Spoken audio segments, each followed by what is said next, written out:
जब भी रामावतार की कथा का आरंभ होता है तो यह केवल एक राजकुमार की कहानी नहीं, बल्कि धर्म, प्रेम, त्याग और विजय की अनुपम गाथा बन जाती है।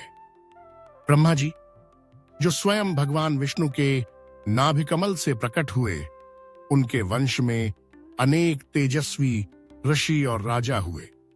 मरीचि, कश्यप, सूर्य, वैवस्वत मनु, इक्ष्वाकु, ककुत्स्थ, रघु, अज और फिर राजा दशरथ। इन्हीं दशरथ के यहां भगवान विष्णु ने 4 रूपों में अवतार लिया, रावण और अन्य राक्षसों के विनाश हेतु।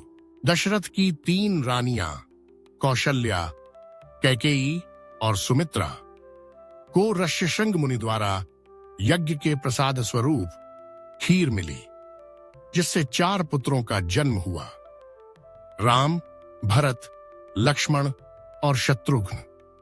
राम मर्यादा पुरुषोत्तम, भरत निष्कपट प्रेम का प्रतीक, लक्ष्मण भ्रातृभक्ति की मिसाल और शत्रुघ्न त्याग और सेवा के प्रतिरूप। राम और लक्ष्मण को विश्वामित्र मुनि अपने साथ ले गए, जहां उन्होंने ताड़का और सुबाहु जैसे राक्षसों का संहार किया। मारीच को राम ने अपने दिव्य अस्त्र से दूर समुद्र किनारे भेज दिया।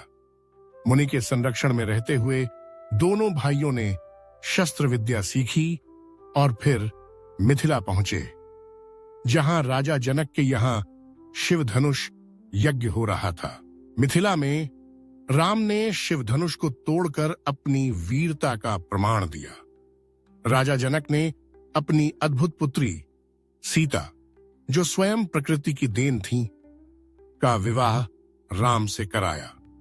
लक्ष्मण का विवाह सीता की बहन उर्मिला से, भरत का मांडवी से और शत्रुघ्न का श्रुतकीर्ति से हुआ।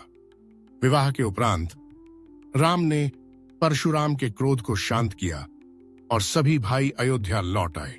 यह बालकांड केवल राम के बचपन की घटनाओं का वर्णन नहीं, बल्कि उनके चरित्र, आदर्श और उस युग के सांस्कृतिक मूल्यों का जीवंत चित्रण है।